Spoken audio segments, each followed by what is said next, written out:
Well, in all things, Christ-likeness, in all things bearing the fruit of the Spirit, in all things speaking with wisdom, and throughout the Scriptures, in Jesus' admonition in chapter 7 of Matthew, plus many verses in Proverbs, we have guides of when to speak and not to speak. When you are speaking truth with someone, showing the virtue of Christ, and as long as they are open to receiving that truth, continue on.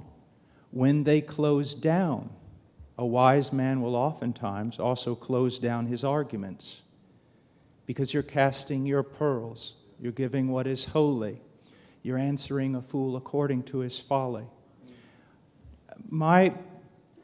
One thing I always do, and it's according to Colossians chapter 4, verses 2 through 4, where Paul talks about praying for an open door, praying for wisdom, boldness, proper behavior, is that I have found that when I cannot speak to men about God, I speak to God about men.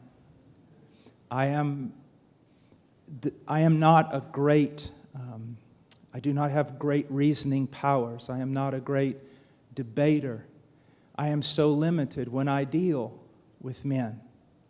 But I am not at all limited when I deal with God, because the Spirit searches my heart and knows how to pray.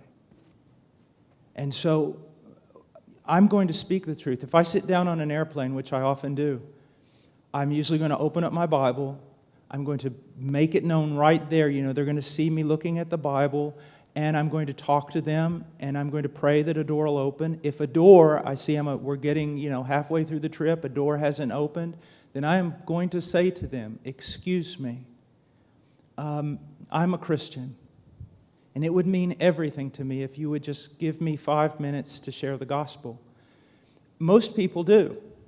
Some people become very angry, and when they do, I say thank you, and I continue talking about what they want to talk about. That way, when they get off the plane, they're not telling their friends, I was accosted by some evangelical jerk who just rode me the whole time we were on the plane. No, they're going to get off that plane and they're going to feel ashamed because I served them, because I loved them, and they were shameful to me, and that they would not let me even 5 minutes to share the most important thing in my life. Remember, in every situation of human interaction, according to the Sermon on the Mount, our problem is a lack of Christ-likeness. Our problem is a lack of Christ-likeness.